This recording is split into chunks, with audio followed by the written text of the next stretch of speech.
네, 안녕하세요. 4학년 친구들.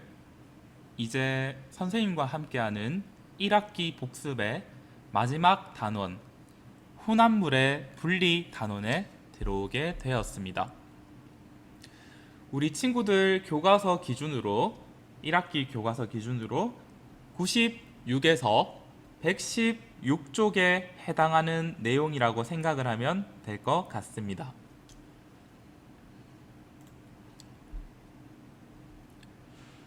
우리가 2학기 수업에 들어가기 전에 1학기에 배웠던 내용을 한번 떠올려 보도록 할 건데요. 첫 번째, 혼합물이란 무엇인가요에 대해서 우리가 배웠었고, 두 번째, 혼합물을 분리하면 좋은 점은 어떤 것이 있는지에 대해서 생각을 해보았고요. 세 번째, 혼합물을 직접 분리해보는 것까지 세 가지의 사례를 기반으로 우리가 실시를 하였습니다.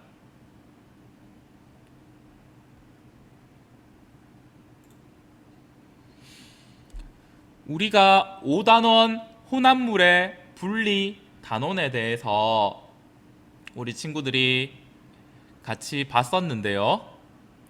이 단원에서는 총 3가지의 질문에 답을 하면 됐었죠. 첫 번째는 생활 속에서 찾을 수 있는 혼합물에는 어떤 것이 있는가에서 대해서 알아봤고요. 두 번째는 혼합물을 분리하면 좋은 점은 어떤 점이 있을지에 대해서 알아봤고, 세 번째는 그러면 혼합물을 실제로 어떻게 분리하는지에 대해서 또 알아보았습니다. 가장 먼저 혼합물이란 무엇인가요에 대해서 우리가 살펴보았는데요. 우리 주변을 잘 살펴보면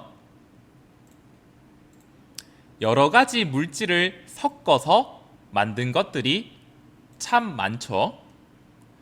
예를 들자면 김밥, 팥빙수와 같이 여러 가지 물건을 섞어서 먹는 것들이 많을 겁니다.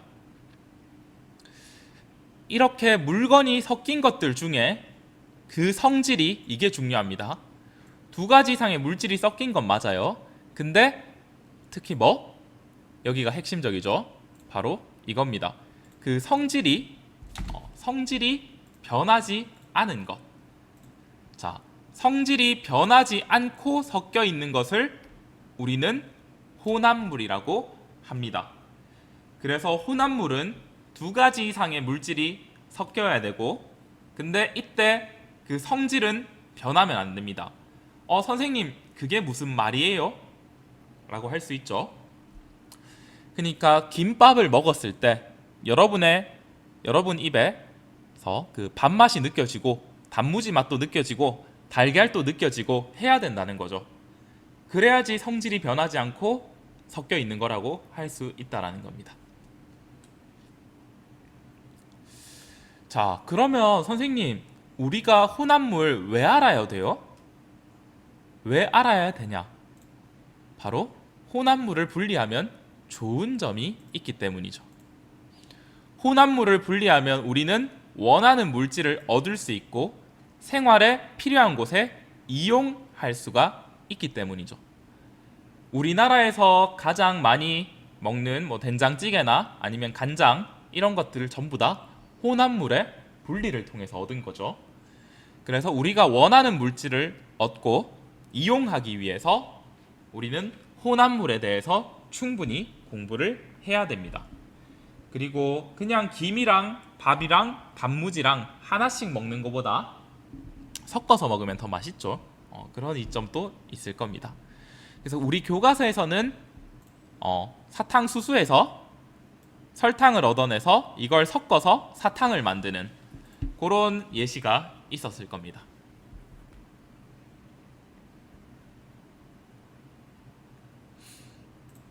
다음으로 혼합물을 실제 분리를 해봤었는데요. 크게 세 가지가 있었는데 그 첫 번째로 콩과 팥과 좁쌀, 조라 하죠. 요 세 개를 분리하는 실험을 직접 해보았습니다. 크기가 서로 다른 고체 알갱이가 섞인 혼합물을 분리는 어떻게 하냐? 그 방법으로 뭘 제시했죠? 바로 채를 얘기했습니다. 채. 그래서 채를 사용해서 크기가 다른 고체 알갱이를 분리를 해보았고요. 그때 중요한 점이 뭐였어요, 우리 친구들?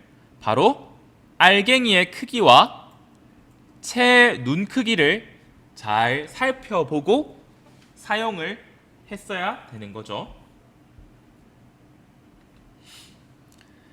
그래서 채 눈 크기가 알갱이보다 크면 알갱이가 밑으로 빠지겠죠. 근데 채 눈 크기가 알갱이보다 작다, 알갱이가 더 크다, 그러면 알갱이가 빠지지 않는다. 그 원리를 이용을 하는 겁니다. 그래서 우리가 3단으로 된 채 사용한 거 기억날 겁니다.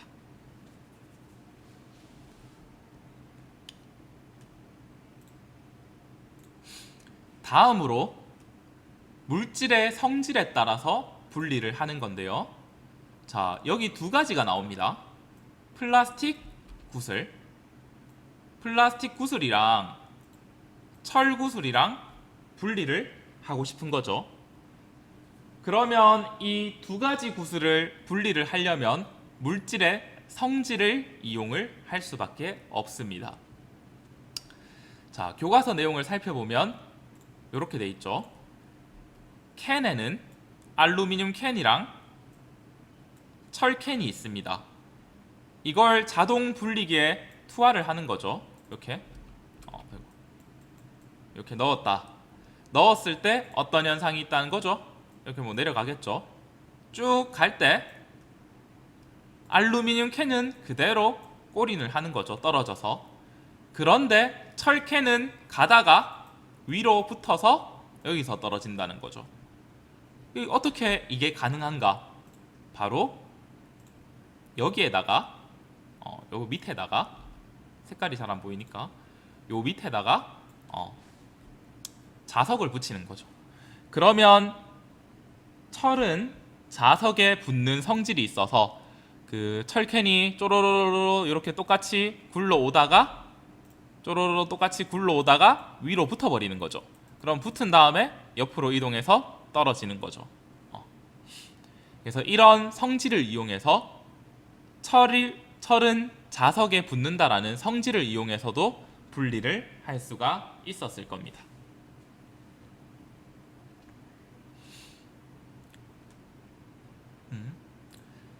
자, 그러면 세 번째, 우리 교과서에 뭐가 나왔냐? 소금이랑 모래를 분리를 하고 싶어요. 대표적으로 바닷가에서 많이 쓰겠죠. 바닷가에서 뭐 염전 같은 데나 아니면 내가 모래를 가지고 있다가 소금을 가지고 있다가 쏟아버려서 모래랑 섞였을 때 버리기엔 아까우니까. 그러면 이 두 가지의 분리를 어떻게 하면 좋을까요? 한번 생각을 해볼까요?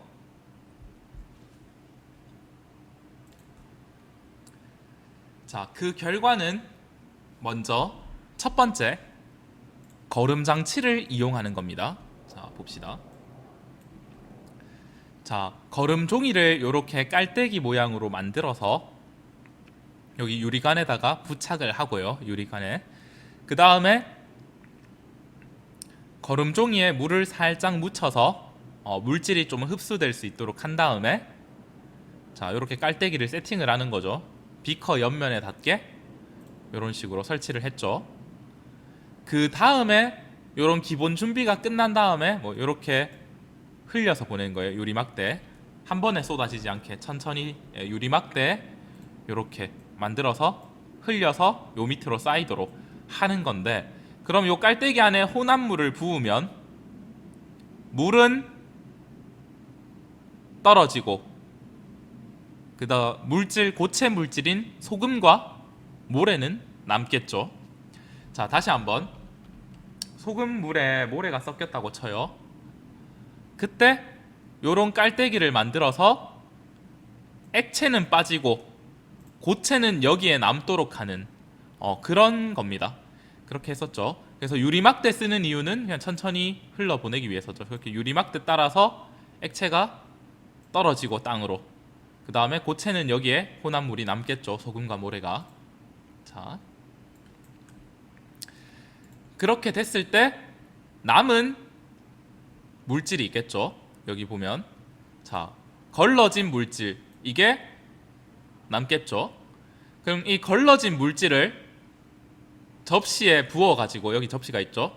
접시에 부어서 가열을 해봅니다. 그러면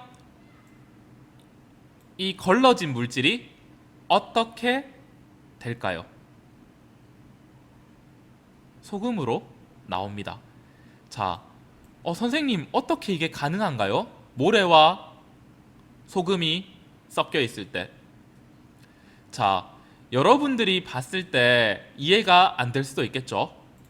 이 원리는 소금은 물에 녹아요? 안 녹아요? 소금은 물에 녹죠. 모래는 물에 녹나요? 안 녹나요? 안 녹죠. 그러면 만약에 여러분이 여기에서 부었는 거는 단순히 물만 빠져나가라고 부은 게 아닙니다. 선생님이 앞에서 그렇게 얘기했지만 실제로 여기에 뭐가 쌓이겠어요? 여기에 소금 물이 쌓이는 겁니다. 그냥 물이 아니라. 왜? 소금은 물에 녹으니까. 그러면 요 깔때기에는 모래만 남겠죠. 깔때기에는 모래가 남고 밑에는 소금 물이 남는 거죠. 그럼 이 남는 파란색 원의 것을 가지고 여기다가 넣고 끓였을 때 물은 어떻게 돼요? 또 물을 끓이면 물은 날아가고, 그러면 여기 남는 거는 뭐겠어요? 소금만 남겠죠. 여기는 소금만 남는 거죠. 이거 너무 굵네. 여기는 소금만 남는 거죠. 그래서 이런 방식으로 거름과 증발의 원리를 이용해서 여러분들이 소금과 모래를 분리를 할 수 있었다라는 거죠. 잘 이해가 안 되는 친구들은 선생님이 적어둔 교과서 108쪽부터 110쪽을 한번 복습을 해보고요.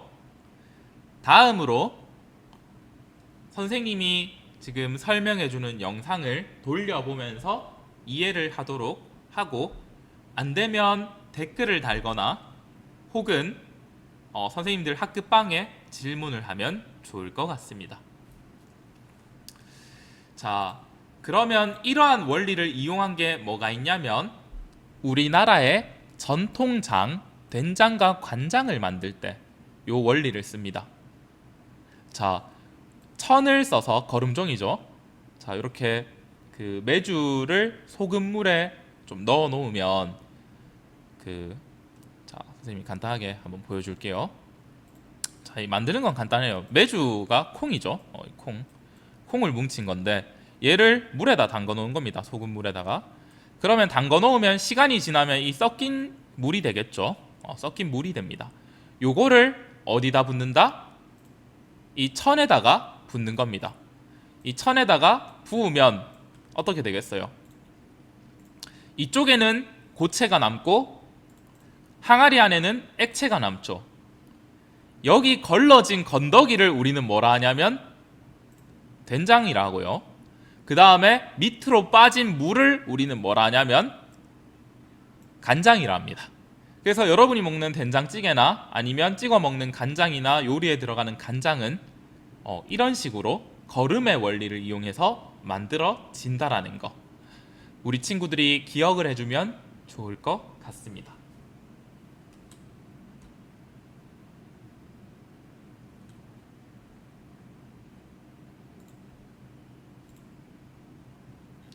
그래서 오늘 우리는 혼합물이란 무엇인지에 대해서 배웠고요.